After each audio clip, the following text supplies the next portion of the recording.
Olá pessoal, tudo bem? Meu nome é Otávio e eu tô aqui hoje para continuar a série de vídeos sobre cultura coreana aqui do canal.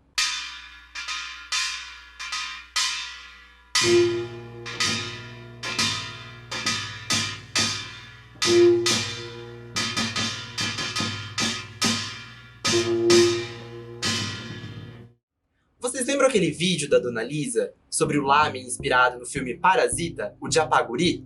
Então, eu vou continuar essa série de vídeos e hoje eu vou falar um pouco sobre a base da história da Coreia do Sul. Por quê? Pra gente poder entender a culinária, de onde ela veio, a música, as séries, o cinema, tudo isso vai ser baseado na história da Coreia. Por isso é muito importante a gente conhecê-la. Vamos lá?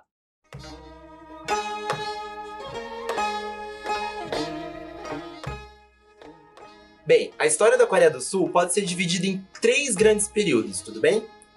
Primeiro, os 3 reinos, depois a dinastia Goryeo e por último a dinastia Joseon, certo?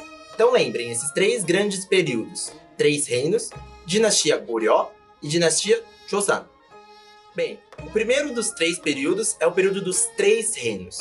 E como o próprio nome já diz, é um momento em que a gente tem 3 grandes reinos na Península Coreana. Esses reinos são Goguryeo, Shilla e Baekje, certo? Goguryeo é o primeiro território organizado de que se tem notícia na história da Coreia do Sul, datando antes mesmo de 37 a.C.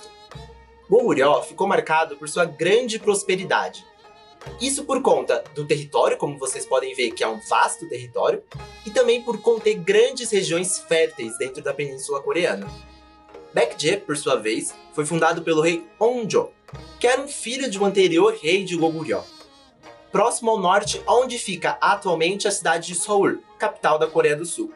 Baekje era conhecido por ser um povo extremamente pacífico, que, infelizmente, em 660, foi derrotado por uma aliança entre o povo de Xinla e a dinastia Tang, da China. O reino de Xinla, então, em primeira análise, era o mais fraco, pouco desenvolvido dos 3. Bem, isso era o que todos imaginavam.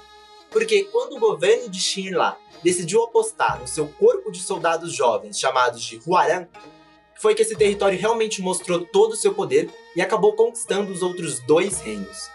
A partir daí a gente tem a dinastia Goryeo, que foi de mais ou menos 918 até 1392. A dinastia Goryeo foi fundada pelo rei Wangon, que era um general previamente responsável por trabalhar para um príncipe rebelde de Xinla. Esse general acabou unificando os 3 reinos da Coreia, posteriormente em 936. Goryeo, de importante, adotou o budismo como uma religião oficial. Por que isso é importante? Porque até hoje, dentro das paisagens na Coreia, a gente pode encontrar diversas estátuas e templos que datam dessa época. Por fim, a gente tem a dinastia Joseon. Foi fundada pelo rei Taejo e logo foi substituída pelo Império Coreano. Joseon adotou os ideais confucionistas e foi responsável pelo maior momento de expansão da Coreia. E por isso a gente vai dar uma olhada com um pouco mais de cuidado nesse período. Dentre os principais feitos dessa época, a gente pode citar a criação de normas de etiqueta e convenções sociais que existem até hoje, a criação do Hangul, o alfabeto coreano, o desenvolvimento do folclore e a consolidação da música tradicional coreana. Importante também da gente saber, nesse período dessa dinastia, a política adotada foi a do confucionismo. E o confucionismo, ele preconiza uma política muito mais isolacionista. Portanto, nessa época, a Coreia acabou estremecendo muito as suas relações com os países em volta.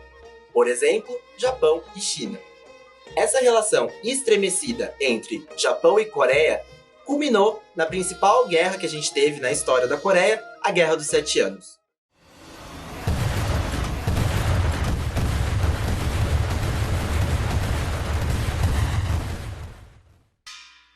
A Guerra dos 7 Anos, então, foi uma série de invasões japonesas que ocorreram na Península Coreana entre o ano de 1592 e 1598. Durante essa guerra, a gente teve o levante de um dos principais heróis da história da Coreia do Sul, o almirante Lee Sun-shin.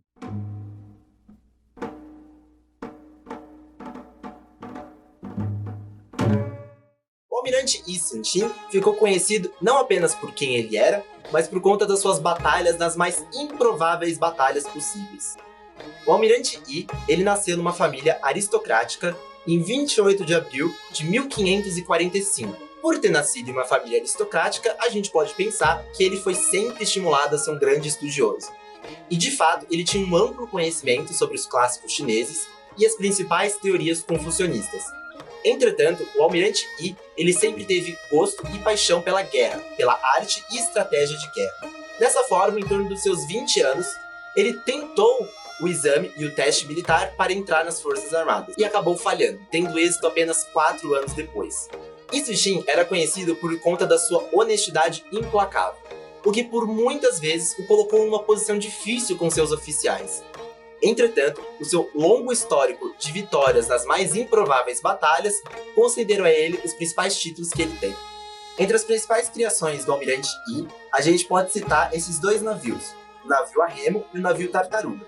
O navio tartaruga, chamado em coreano de Hobokson, ele tem algumas características peculiares que fizeram dele ser um dos mais avançados navios na época. Primeiro, o seu casco reforçado e amplo, os seus canhões mais largos e o seu formato aerodinâmico que permitiam que ele nadasse com mais velocidade pelo mar. Como então aconteceu essa guerra entre Japão e Coreia? Basicamente, durante a dinastia Joseon, foram recebidos relatórios de que o Japão havia sido unificado sob o comando de Toyotomi Hideyoshi e que estaria se preparando para uma invasão na península. O que acontece é que muitos generais, muitos oficiais não levaram a sério essas informações, trataram com descaso. O Almirante Yi foi um dos únicos que se preparou, investiu em novas tecnologias e planos de batalha para impedir uma possível invasão. Bem, de fato, a invasão ocorreu. Em abril de 1592, os japoneses invadiram a península coreana na região de Busan, na costa sudeste da península. O oficial naval responsável pela região naquele momento fugiu para salvar a própria vida, o que permitiu uma rápida e ampla invasão japonesa dentro do território coreano. Essa rápida expansão do povo japonês dentro da península coreana forçou com que eles criassem novas rotas marítimas comerciais para abastecer seus soldados. Nessas rotas, eles encontraram um grande empecilho, uma grande resistência: o Almirante Yi. Dentre as batalhas que o Almirante Yi participou, 3 delas são as mais notáveis: a Batalha de Oppo, a Batalha de Sachon e a Batalha de Hansan. Na Batalha de Hansan, o Almirante Yi ele tinha apenas 13 navios ao seu lado, contra 330 navios japoneses. Como vocês podem perceber, as possibilidades eram muito pequenas. Entretanto, o Almirante Yi adotou uma estratégia brilhante. Primeiro, com apenas 6 navios, ele atacou uma base japonesa. Os japoneses daquele momento pensaram que se tratava apenas de um grupo de escoteiros ou um grupo de vândalos, e mandaram seus navios para investigar. Dessa forma, o Almirante Yi atraiu os navios japoneses pelo canal, e assim que os navios japoneses saíram desse canal, o resto da frota coreana esperava por eles, na chamada formação de leque. Bem, percebendo que atacar diretamente as forças coreanas não era uma boa opção, Toyotomi acabou adotando uma nova estratégia: implantar informações falsas sobre o Almirante Yi dentro da península coreana. De certa forma, ele conseguiu, e o Almirante Yi foi preso e torturado. Entretanto, assim que essas informações caíram por terra, o almirante foi libertado e mais uma vez ele se juntou para a última batalha.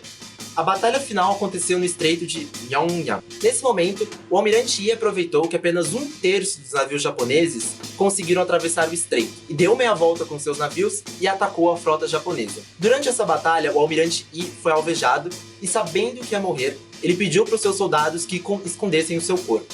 Dessa forma, o seu povo não se sentiria desmoralizado. A Coreia venceu naquele dia. E sabendo depois sobre a morte do Almirante Yi, o reino entrou em luto. Yi Cixin ganhou diversos títulos, e sua importância se estende até os dias de hoje. Como podemos ver, no centro de Seul, a capital da Coreia do Sul, temos uma estátua em homenagem ao almirante Yi Cixin, mostrando o porquê ele é tão importante. Se você gostou desse assunto e quiser ver um pouquinho mais na prática como era esse povo, em cada um desses períodos, eu tenho algumas recomendações de dramas para você. Se você quiser saber mais sobre o reino de Goguryeo, eu recomendo o dorama Prince of the Legends. Agora, se você quiser saber um pouco mais sobre Baekje, eu recomendo Quebec e até mesmo o Rei Kun Chogo. Agora, se você quiser saber mais sobre Shinra, você pode assistir Hwarang. Referente à dinastia Goryeo, eu recomendo que vocês assistam Moon Lovers. E por fim, referente à dinastia Joseon, eu recomendo 3 grandes dramas: Moon Embracing the Sun, Love in the Moonlight e Splash Splash Love. Bem, pessoal, era sobre isso que eu queria falar com vocês hoje, e eu espero que fiquem 2 coisas na cabeça de vocês, certo? A primeira é que a história e a cultura de um povo sempre andam juntas. E que entender a cultura de um povo é entender a máxima expressão de seus anseios, desejos, felicidades e tristezas. Por isso, é extremamente importante para que você compreenda a fundo a cultura de uma nação, compreender a sua história. Bem, se vocês gostaram, não esqueçam de deixar o like de vocês, comentar, compartilhar e, claro, se inscrever no canal. Não percam os próximos vídeos que vem por aí. Obrigado, pessoal, e até a próxima.